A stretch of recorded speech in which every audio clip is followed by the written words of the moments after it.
Vous avez donné et sacrifié toute une partie de votre vie pour la patrie commune, et souvent dans des conditions difficiles, sans pour autant aller sur les fronts contre un ennemi. Quoi que l'on puisse dire de nous, nous avons mérité de la patrie et nul ne peut nous enlever cette marque d'honneur. Mais aujourd'hui, les plus grands ennemis à combattre pour notre terre sacrée ne sont que l'extrême pauvreté, la dégradation accélérée de l'environnement, le manque de moyens pour protéger la population contre les catastrophes naturelles, et j'en passe.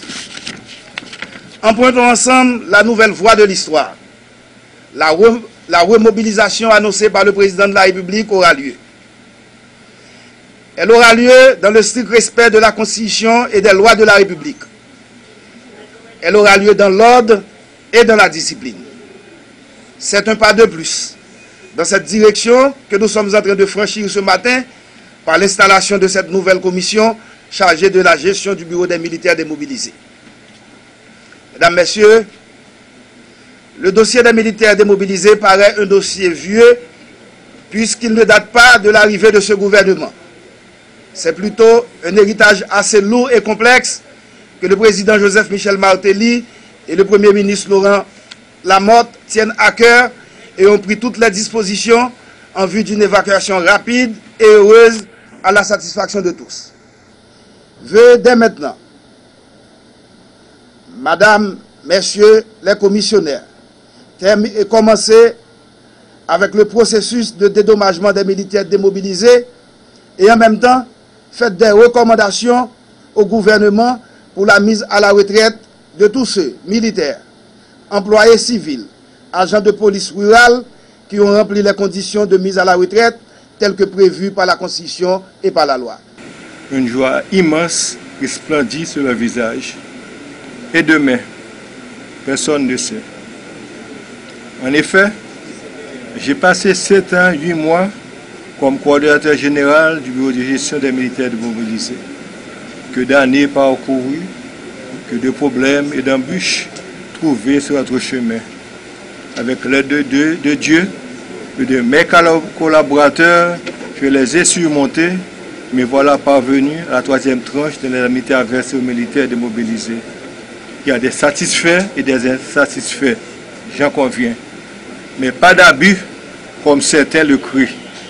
Le versement de l'indemnité répond à des conditions et il faut les remplir pour en bénéficier.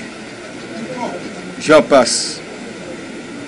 Le coordonnateur général, le colonel Justafor Coulange et ses coordonnateurs adjoints devront travailler durement pour satisfaire les revendications des militaires démobilisés. Ces revendications ou attentes se résument en paiement. Premièrement, paiement de la 3e tranche de l'indemnité. Deuxièmement, liquidation de la pension militaire et autres. J'ai failli peut-être à la tâche et j'espère que mon successeur relèvera le défi et connaîtra la gloire. Comme Moïse, après la longue traversée du désert, n'est pas entré dans la terre promise, Canaan, moi aussi, j'ai pas pu payer la 3e tranche et faire bénéficier de la pension militaire les militaires démobilisés qui répondent aux critères établis. Avant de partir, je remercie tous les employés du BGMD pour leur collaboration et leur dévouement et je les invite à en faire autant avec le nouveau conseil à qui je souhaite du succès. Je ne dois pas démériter de la confiance passée en eux par le président de la République et monsieur le Premier ministre.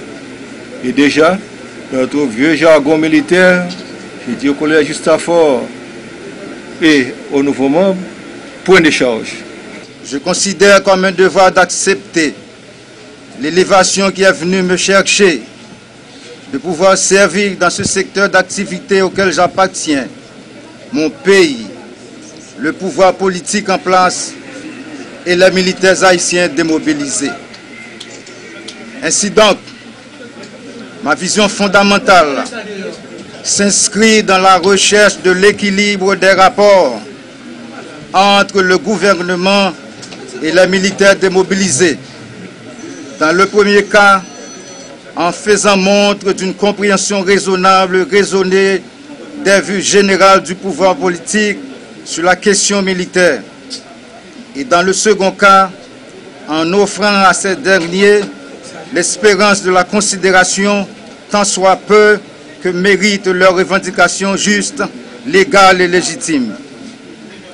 À ce compte, aucun doute ne plane sur la conviction et la volonté de l'exécutif à trouver une solution éclairée à cette question qu'il a souvent de fois évoquée dans bon nombre de ses interventions, tant en Haïti qu'à l'extérieur.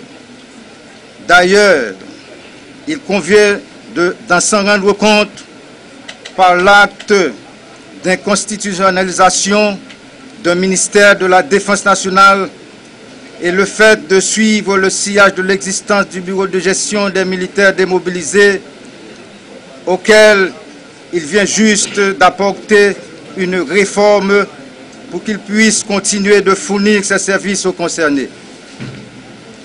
En effet,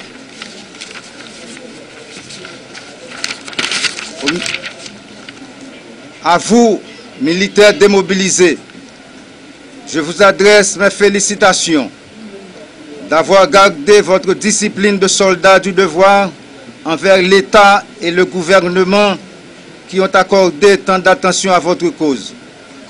Je vous exhorte à maintenir dans vos rangs l'ordre et la discipline qui font du soldat un être lié à un idéal de grandeur et par conséquent appelé à bénéficier de la clairvoyance, la lucidité, l'équité, l'humanisme des autorités constituées du pays dans la satisfaction de vos revendications. Nous, membres du conseil de direction du bureau de gestion des militaires démobilisés, M. Coulan-Justafort, M. Jacques Denis, Mme Marie-Claire P. Alexandre, allons travailler au mieux de vos intérêts pour justifier la confiance que le gouvernement actuel a placée en nous dans la gestion de ce bureau. Et remercions une fois de plus le gouvernement Martelly Lamotte pour le choix qu'il a fait de nous.